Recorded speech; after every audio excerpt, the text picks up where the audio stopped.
All right, welcome everybody to Mike's Drops number 2. This one's going to be a little bit of a teaser because there are a lot of things to actually drop drops of wisdom on.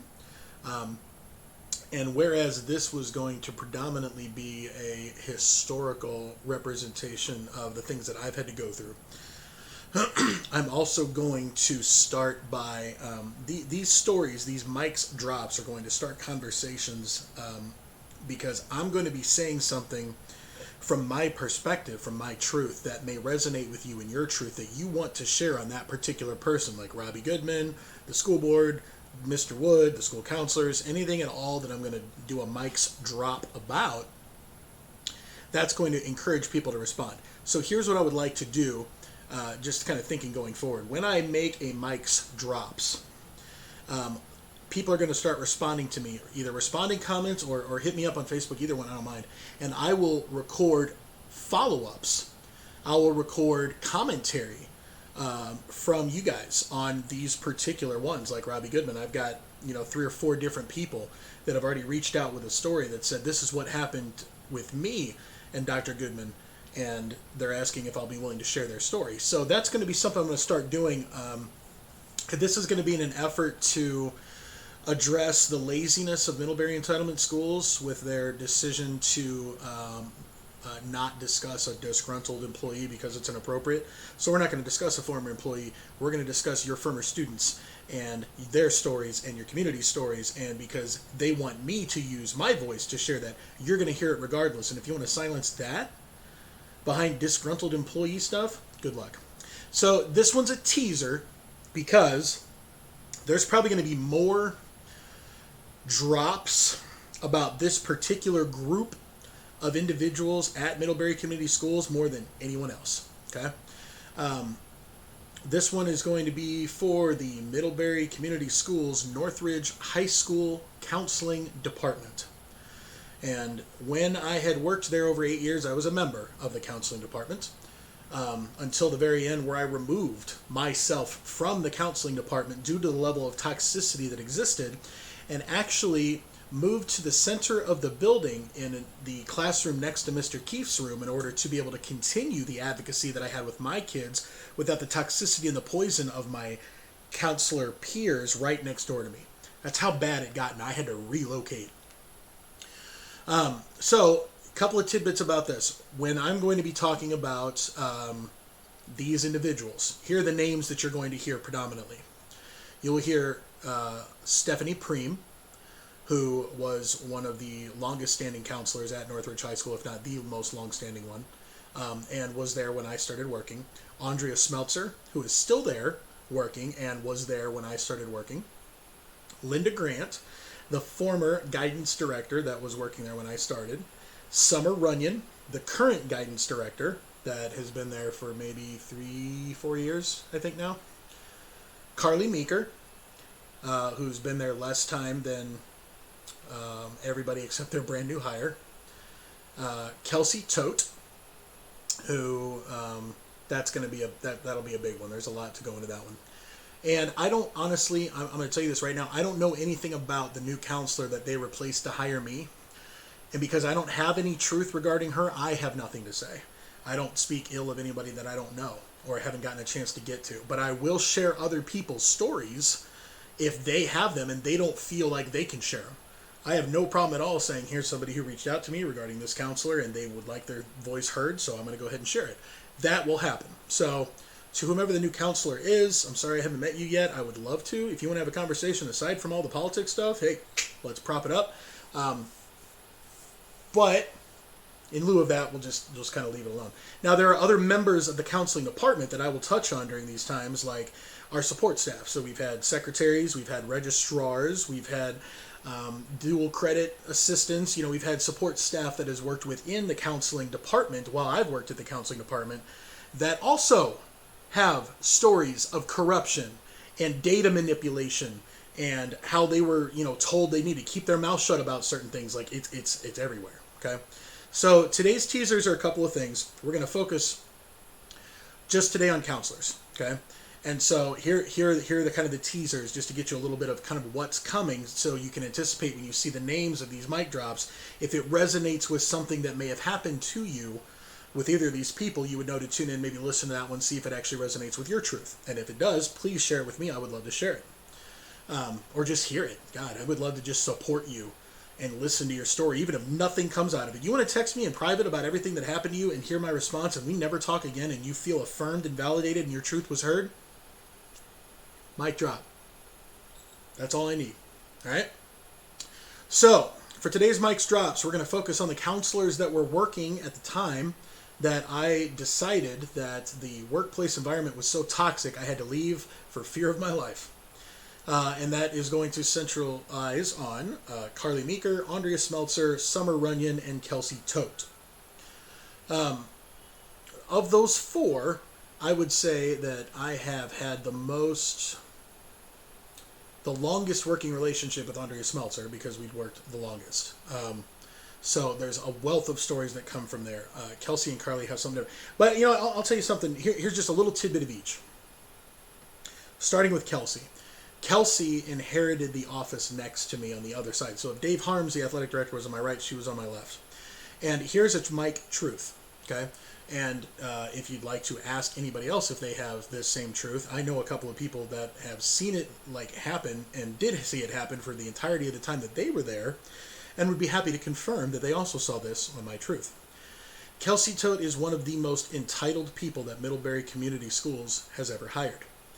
And I say that because the way that she was brought into the organization, I actually advocated a lot on her behalf to interview well. So much so that I was accused of giving Kelsey Tote the answers to the rubric for what we were grading counselors on.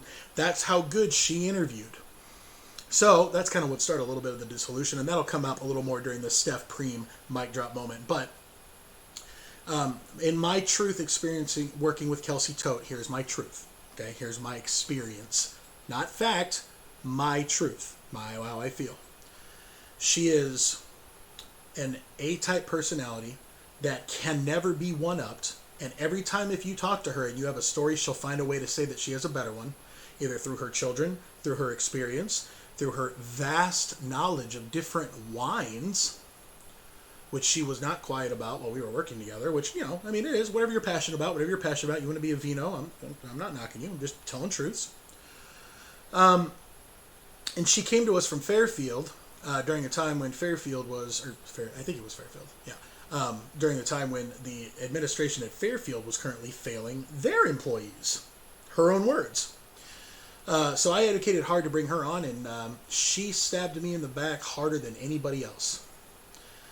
During the last year that I was working there, she made me feel more than anyone else. She made me feel insignificant, like I didn't exist. I said hi to her in the mornings. She ignored me. I said goodbye to her in the evenings, and she ignored me. She actually would leave her office and bolt to the end of the hallway to talk to the other counselors, and that would be her leaving her workday to avoid me completely. And if I even came out of my office, she'd be gone. In fact, I remember there was a time I tried to wish her a Merry Christmas towards the end of my time there, and I got a chance to tell it to, you know, Andrea Smeltzer and maybe a couple of the other people there, but she left. She apparently saw me and ran, and I'm just like, okay, maybe there are a lot of people that are afraid of my truth or unconditional positive regard or God knows what else. Anyway, so there will be a lot of stories that will be coming about Toxic Tote a little bit later.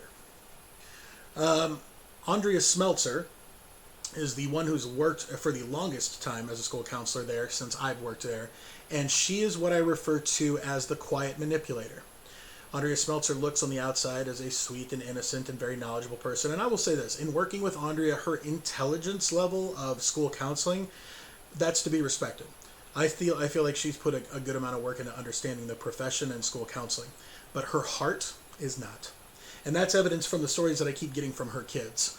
I've got 3 or 4 right now with her name specifically that are asking me to share how they were treated by her as a counselor, similar to how I was treated just as a human by her, in a very degrading and a very unsupportive and just nasty kind of way. And she did it in a way that nobody would ever suspect her of doing it, but behind the scenes, because I've been behind the scenes with her for 8 years, vicious. That's all I'll say. So Vicious Smeltzer is going to have her own day. Carly Meeker. Here's the thing about Carly Meeker. Carly got hired on right down like Pandemic Alley type stuff, on the cusp of Steph Preem retiring. And when we hired her, I felt exuberant that we would get someone that had a kind of a sarcastic style of humor, but seemed kind of real, seemed like me. So she made a good first impression on me, and I gave her the benefit of the doubt because that's what I do. I mean, you're cool until you prove that you're not cool. And my drops with her are going to be, there's not going to be as many because there weren't that lot, but there are some that I'm getting right now from experiences with her as a counselor that I was not there for over the last year and a half that I'm going to be happy to share. One of them was actually, this is kind of funny.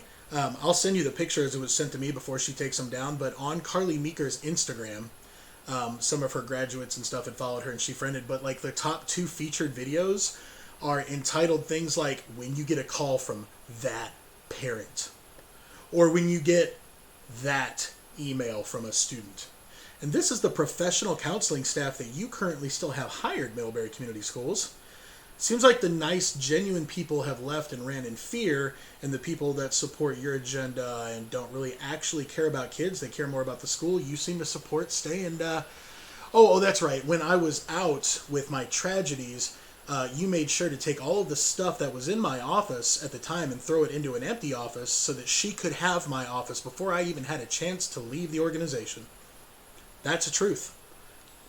That's not even made up. That's just a legitimate fact about what happened. So we'll talk about Carly Meeker a little bit less, but also a little bit later. And finally, we come to Summer Runyon. When I had originally met Summer Runyon, I went out to talk to her at the school that she'd worked at regarding a program that we were going to start using at Middlebury Community Schools called Naviance. And when I had a chance to talk with her, her knowledge of Naviance and the implementation was impressive. So I sat and I took some notes, and I felt like I got some good information down. And then I went to put that information into practice, and a lot of what she told me was just fluff. There's not a lot of a lot of stuff you can do. In my experience with her, a lot of what she says is nothing. Like, she takes quite a while to say something, but she has to say a lot beforehand. In my experience with Summer Runyon, she really likes to hear herself talk, which is ironic coming from me because people think I like how I talk. And I will tell you what I like. I like that people like the way that I talk. I like the way that I talk because it embraces others' individuality and differentiation and supports them so they feel like they can talk. So if I like to hear myself talk, it's generally because it's a precursor to hearing something fantastic from someone else. Go back and watch Summer Runyon and the way that she presents things and see if it's... she says a lot of words for not saying a lot. That's Mike's truth. That's Mike's experience. The other thing you'll find out about her real quick is everything that she's ever innovated, created, or done for Middlebury Community Schools has been an idea that she's stolen from someone else, from another school corporation. And she likes to put it under the guise of, we like to work collaboratively as a counseling department across the entire state, across the entire county. We're sharing curriculum, we're doing this, we're doing that. It's terribly comprehensive. No, it's not. It's called stealing because it's called laziness and because you took a presentation for another school, slap different colors on it, and replace the info with our info. You think you've created a diamond. No, you've created a replica. If you find a diamond and you recreate it, it's not worth the same value. Go shop online. You can create laser-created diamonds right now for dirt cheap. You can be blinged out by this weekend for nothing more than a bill. Like, it's that easy. So what you have is stuff that looks really pretty and really looks like something like it works like something else at another place. But when it's actually put into practice at our schools, it doesn't work. And it hasn't worked. And it continually doesn't work. So there's new stuff that she has to keep stealing in order to try to put in place to actually make it work. And so the community ends up looking at her. This is how the county sees her right now. They see her as this guru of information that is this collective person that brings in all these great ideas and does this fantastic collaboration. As long as she likes you. If you start to say anything in opposition to her at all, of all the people that I mentioned, aside from Steph Preem, which I haven't talked about yet, she is the worst. the absolute worst at hearing anything that would contest her opinion. She feels every idea that she has is gold, and I can only tolerate it for so long. The funniest thing about this is, like, literally, mark my words at this point, okay? Everything that I just told you about her was told to me also by the other counselors that I just mentioned. Like, Andrea Smeltzer used to light her up about, like, who does she think she's kidding, stealing stuff from that other place? Like, and just slapping her name on it. Like, I mean, who does she think she's kidding? I can steal a bunch of stuff and become popular too. Steph Preem actually used to say it the best when Summer started her first year. She printed off a handbook that had all this wonderful information about, you know, the 3 pathways and the buckets and all this stuff too for graduation requirements. And it's like, yeah, if I didn't have a caseload, I could probably sit for 8 hours a day getting paid close to $75,000 making pretty pictures too, not pop up and do stuff. Now, that was told to me. I don't know if that's an accurate representation of how much she's making or that. Again, this is what truths are told to me that do not get to see the light of day out of fear of repercussion that are now getting to see the light of day. And if anything that I'm saying on the mic drop is untrue, I invite you, those who I'm referencing, to come and tell me. I will invite you on. We will have a dialogue about it. But y'all are too afraid to come and talk to me for some reason. Which just begs the question, why? So,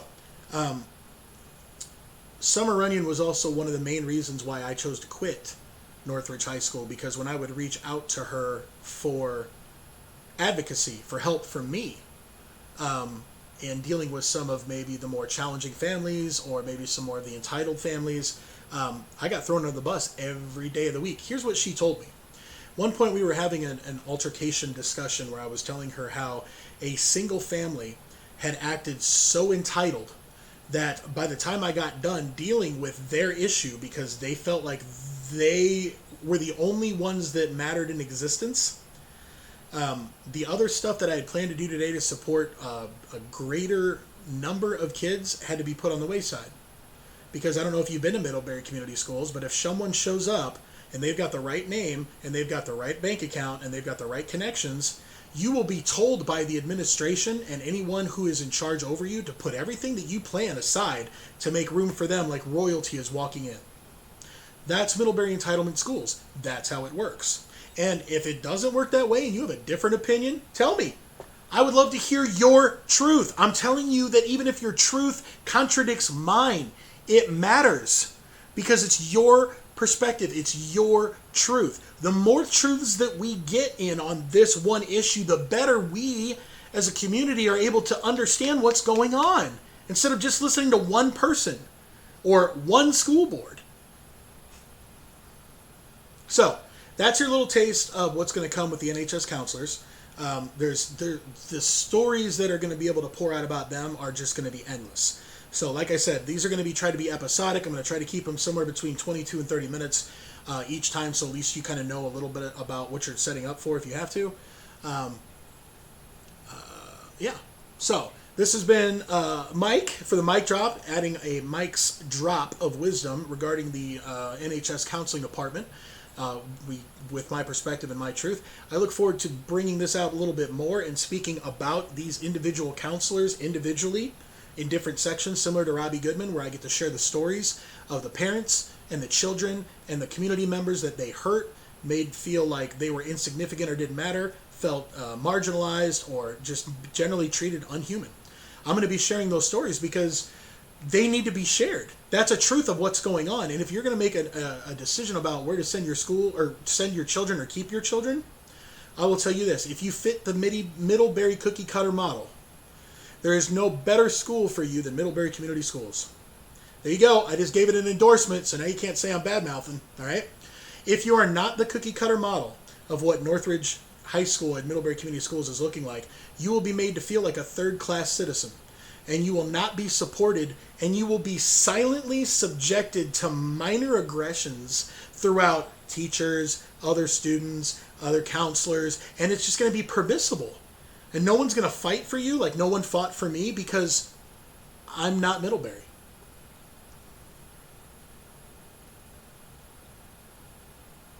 And I'm glad I'm not Middlebury.